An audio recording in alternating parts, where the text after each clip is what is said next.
புனித பவுலின் பெருவிழாவை நாம் இன்று கொண்டாடுகின்றோம். எனவே அவர்களுடைய பெருவிழா வாழ்த்துக்களை உங்கள் அனைவருக்கும் மகிழ்ச்சியோடு தெரிவித்துக் கொள்கிறேன். இன்றைய முன்னுரையில் அழகாக சொன்னது போல இருவருமே பேதுரும் பவுலும் இருவருமே எதிரும் புதிருமாக இருந்தவர்கள். ஆனால் கடவுள் அவர்களை தேர்ந்தெடுத்து திருச்சபையின் மிக மிக முக்கிய பொறுப்புகளை அவர்களிடம் கொடுத்தார். எனவேதான் அவர்கள் இருவரையும் நாம் திருச்சபையின் இருவரும் தூண்கள் என்று அழைக்கிறோம். எனவே இதன் அடிப்படையில் இன்றைய நாளின் சிந்தனையை உங்களோடு பகிர்ந்து கொள்ள ஆசைப்படுகிறேன்.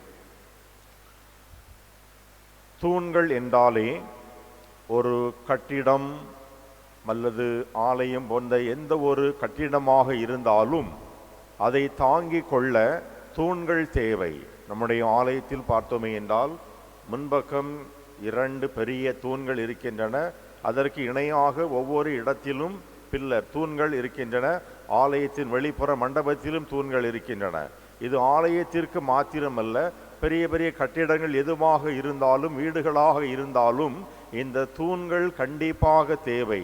இந்த தூண்களை நீங்கள் பார்த்தீர்கள் என்றால் இருபுறமும் இருக்கக்கூடிய தூண்கள் அனைத்துமே சரிசமமாக இருக்கும். சரியான பருமன், சரியான உயரம் இவற்றையோடு இருந்தால் மாத்திரம்தான் ஒட்டுமொத்த எடையும் அந்த காங்கிரீட்டும் மேலே அமர்ந்து இருக்கும். பல ஆண்டுகள் எந்த ஒரு சிக்கலும் இல்லாமல் அது நீண்ட காலம் நீடித்திருக்கும் என்பது நாமெல்லாம் அறிந்த உண்மை. ஆக தூண்கள் என்றாலே ஒரு ஆலயத்தில், ஒரு வீட்டில், ஒரு கட்டுமானத்தில் இருக்கக்கூடிய தூண்கள் என்றால் எல்லா தூண்களும் சரி சமமாக நிறுவப்பட்டிருக்க வேண்டும் என்பதுதான் யதார்த்தமான உண்மை, அறிவியலும் கூட. ஆனால் திருச்சபையில் இன்று நாம் கொண்டாடக்கூடிய இருவரும் தூண்களாக பார்க்கக்கூடிய புனித பேதுரும் பவுலும் இருவேறு துருவங்களை கொண்டவர்கள். இருவருக்கும் நிறைய ஒற்றுமைகள் வேற்றுமைகள் உண்டு. அவற்றில் ஒரு 10 மாத்திரம் நான் சிந்தித்து எழுதி வந்திருக்கிறேன். அதை நான் உங்களோடு மறைவுரையில் பகிர்ந்து கொள்ள ஆசைப்படுகிறேன். இந்த பேதுரு பவுல் இருவருக்கும் இடையிலே இருக்கக்கூடிய வேறுபாடுகள், எதிரும் புதிருமாக இருக்கக்கூடிய சிந்தனைகள் என்ன என்று பார்க்கும் பொழுது முதலாக புனித பேதுரு திருமணமானவர். அதற்கு வெளியத்தில் ஆதாரம் இருக்கிறது. பேதுருவின் மாமியார் காய்ச்சலாக இருந்த பொழுது வேறு உறவு முறை சொல்லியிருக்கலாம். மாமியார் என்று சொல்வது அவர் திருமணமானவர் என்பதை குறித்து காட்டுகிறது. இன்னும் விவிலியம் சாராத பல நூல்களும் ஆராய்ச்சிகளும் பேதுரு திருமணமானவர் என்பதை உறுதியாக சொல்லுகின்றன. அதில் மாற்று கருத்தல்ல. ஆனால் புனித பவுல் திருமணமாகாத ஒரு இளைஞர். இரண்டாவது, புனித பேதுரு படிக்காதவர். சாதாரண சாமானியராக இருந்து கடலில் மீன்பிடிக்க செல்லக்கூடிய ஒரு தொழிலை செய்து வந்த மலைக்கு கூட பள்ளிக்கூடம் ஒதுங்காதவர் என்று சொல்லக்கூடிய இந்த கிராமத்து பாணியில் சொல்லுமே என்றால் அவர் எந்த ஒரு கல்வியும் கற்கவில்லை. ஆனால் புனித பவுல் அப்படி அல்ல. எபிரேயம், கிரேக்கம், லத்தீன் போன்ற மொழிகளை கரைத்து குடித்து அதிலும் மிக சிறந்த ஆசிரியர் என்று கருதப்படக்கூடிய கமாலியலிடமிருந்து கற்று தேர்ந்தவர். ஆக புனித பவுல் மிக மிக அறிவாளி.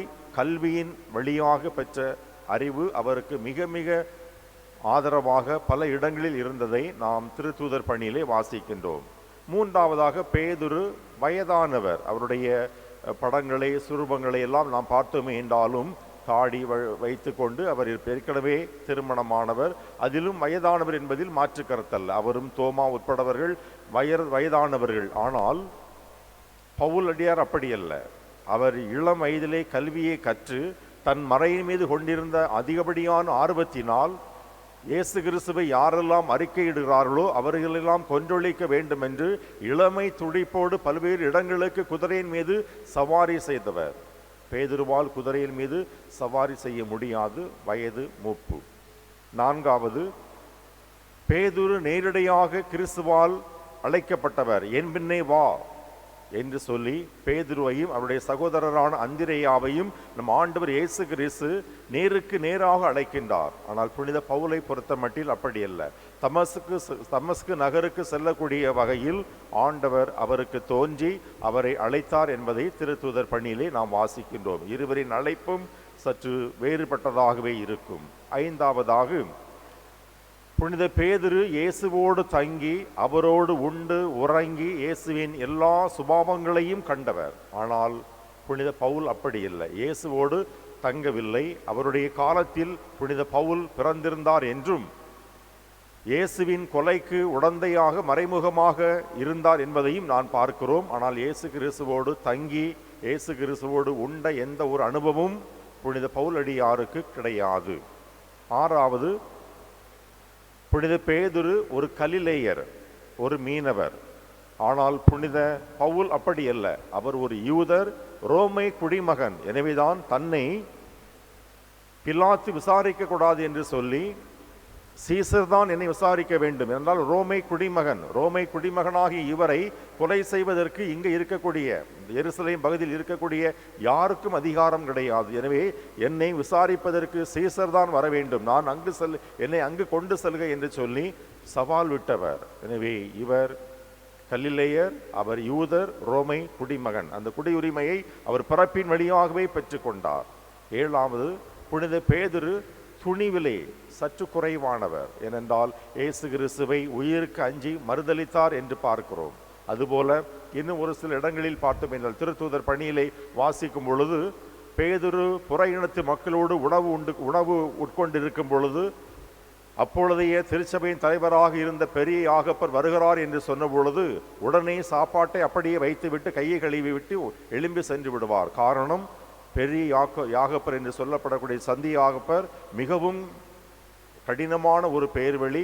அவர் எங்கே திட்டி விடுவாரோ என்று அஞ்சி அவர் அப்படியே நழுவி விடுவதை பார்க்கலாம். எனவே இயேசு கிறிஸ்துவின் வாழ்க்கையிலும் கூட இயேசு கிறிஸ்து சொல்லும் பொழுது என்னை நீ பாதம் கழுவ விடாவிட்டால் உனக்கு இடமே கிடையாது என்று சொன்ன பொழுது உடனே அப்படியே தலைகீழாக மாறி, ஆண்டவரே என் கால் மாத்திரமல்ல என் உடல் முழுவதையும் வேண்டுமானாலும் கழுவும் என்று சொல்லி எந்த ஒரு எதிர்ப்பையும் காட்டாமல் அப்படியே சரணடையக்கூடியவர்.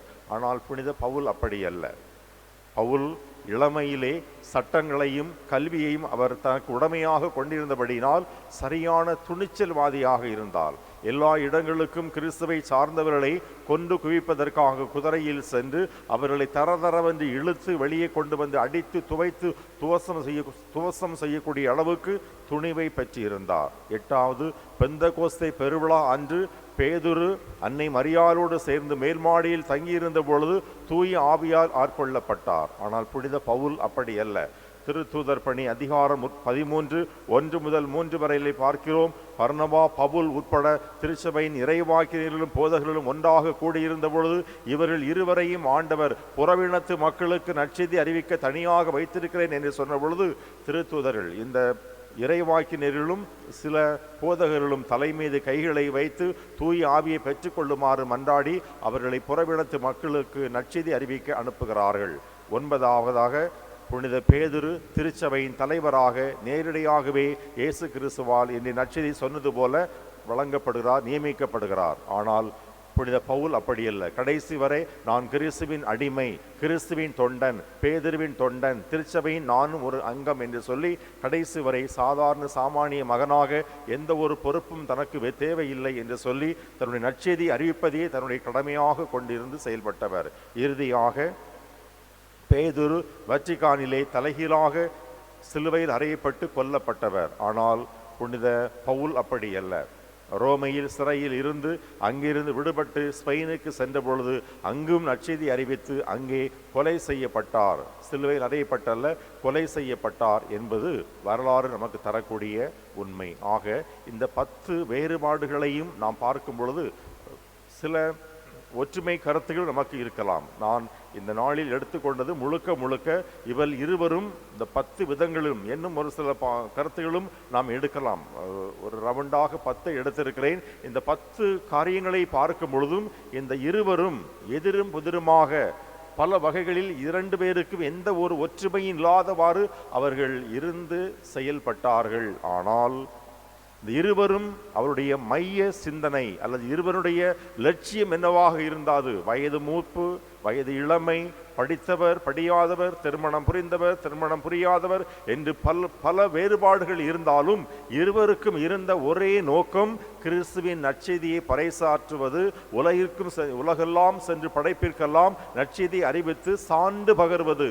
இந்த ஒன்றை மாத்திரம்தான் அவர்கள் குறிக்கோளாக கொண்டிருந்தார்கள். எனவே இங்கு வேறுபாடுகள் முக்கியமல்ல. கிறிஸ்து ஒவ்வொருவரையும் படைத்திருக்கிறார் என்றால் ஒவ்வொரு மனிதருக்கும் தனிப்பட்ட சுபாவங்களையும் இயல்பையும் குணநலன்களையும் கொடுத்திருக்கின்றார். அவற்றையெல்லாம் தாண்டி அவற்றில் இருக்கக்கூடிய ஒற்றுமை பண்புகளை மாத்திரம் நாம் இனம் கண்டு கொண்டு அவற்றின் வழியாக கடவுளின் நற்செய்தியை அறிவிப்பதற்கும் செம்மையான குடும்ப வாழ்வை வாழ்வதற்கும் நாம் அனைவரும் அழைக்கப்பட்டிருக்கிறோம் என்பதைத்தான் இந்த திருத்தூதர்கள் நமக்கு இன்று பாடமாக சொல்கிறார்கள். கிறிஸ்துவில் பிரியமானவர்களே, திருமணம் புரிந்திருக்கக்கூடிய நீங்கள் திருமணத்திற்கு முன்பாக தனக்கு வரக்கூடிய கணவர் எப்படியெல்லாம் இருக்க வேண்டும் என்று பலவிதமான கற்பனைகளை செய்திருப்பீர்கள். அதுபோல ஆண்களும் தனக்கு வரக்கூடிய மனைவி எப்படியெல்லாம் இருக்க வேண்டும் என்ற பலவிதமான கற்பனைகளை நீங்கள் செய்து கொண்டிருப்பீர்கள். நீங்கள் கண்ட கற்பனைகள் அடிப்படையில் தான் உங்கள் மனைவி இன்று இருக்கிறாரா, உங்கள் கணவன் இன்று இருக்கிறாரா என்றால் பல நேரங்களில் 100க்கு 100 கூட இல்லாமல் போகலாம். சில நேரங்களில் 60, 70, 80% இல்லாமல் போகலாம். ஆயினும் நீங்கள் இன்று கிறிஸ்துவ வாழ்வில் குடும்பங்களை நடத்தி குழந்தைகளை பெற்று வளர்த்து வருகிறீர்கள். காரணம், நம்முடைய இலக்கு ஒன்றுதான். பல குறைகள் இருக்கலாம், பல வேறுபாடுகள் இருக்கலாம். இரண்டு குடும்பங்களில் வெவ்வேறு குடும்பங்களில் ஊர்களில் பிறந்து வளர்ந்து திருமணத்தால் இணைக்கப்படும் பொழுது பல்வேறு எதிர்பார்ப்புகள் இருந்த போதிலும், பல்வேறு எதிர்மான சிந்தனைகள், கருத்து வேறுபாடுகள் இருந்த பொழுதிலும் கிறிஸ்துவுக்காக கரம் பிடித்துள்ளோம். எனவே இதில் நாம் செம்மையாக வாழ்ந்து பிள்ளைகளை பெற்று கடவுளுக்குரிய பணியை செய்ய வேண்டும். பிள்ளைகளை நல்ல முறையில் படித்து கடவுளின் வழியில் கொண்டு வர வேண்டும் என்பதற்காக பல தியாகங்களை செய்து நீங்கள் குடும்ப வாழ்வில் மகிழ்ச்சியாக வாழ்கிறீர்கள். சில தவறுகள், சில கஷ்டங்கள் இருந்தாலும் ஒவ்வொரு முறையும் அதை சரி செய்து கொண்டு நீங்கள் வாழ்ந்து வருகிறீர்கள். அதுபோல உங்களுக்கு கடவுள் தந்திருக்கக்கூடிய வரப்பிரசாதமாக இருக்கக்கூடிய குழந்தைகள் மத்தியிலும் நீங்கள் பலவிதமான எதிர்பார்ப்புகளை வைத்திருப்பீர்கள்.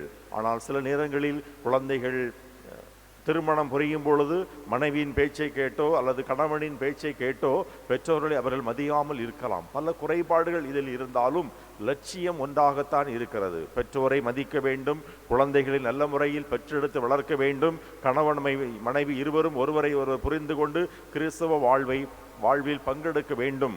கிறிஸ்துவுக்கு சான்று பகர வேண்டும், தங்களுடைய உழைப்பாலும் தங்களுடைய வாழ்வாலும் தங்கள் பிள்ளைகள் வழியாகவும் என்பதுதான் நம்முடைய அடிப்படை இலக்காக இருக்கிறது.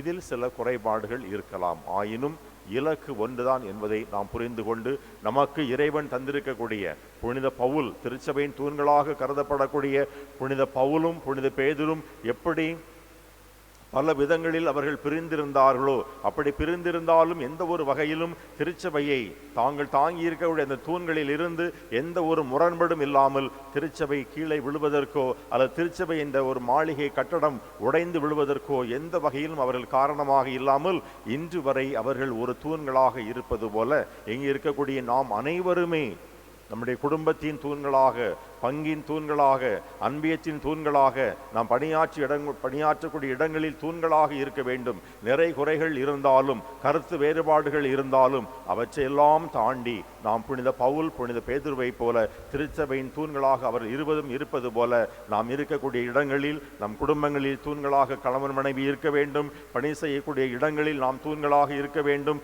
பங்கு தளங்களில் நாம் தூண்களாக இருக்க வேண்டும். அன்பியங்களில் தூண்களாக இருக்க வேண்டும். வளர்ச்சி காரியங்களில் நாம் அனைவரும் தூண்களாக இருக்க வேண்டும் என்ற அருமையான கருத்தை இந்தியாவை பொறுத்தமட்டில் சொல்வது போல வேற்றுமையில் ஒற்றுமை என்ற ஒரு கருத்தின் அடிப்படையில் பல வேறுபாடுகள், குறைபாடுகள் நமக்குள் இருந்தாலும் நாம் அனைவரும் கடவுளின் சாயலால் படைக்கப்பட்ட படைப்புகள், கடவுளின் பிள்ளைகள் என்ற முறையில் நாம் அனைவரும் வேறுபாடுகளை களைந்து தூண்களாக கம்பீரமாக இருந்து திருச்சபை என்றும் வழி நடத்திட, திருச்சபைக்கு தேவையான எல்லா உதவிகளையும் செய்து கிறிஸ்துவுக்கு சார்ந்து வரக்கூடிய அருமையான ஒரு வாய்ப்பை இறைவன் நமக்கு தந்திருக்கின்றார் என்பதை உணர்ந்து அதன் வழி வாழ உங்கள் அனைவரையும் அன்போடு கிறிஸ்துவின் பெயரால் வேண்டுகிறேன். ஆமென்.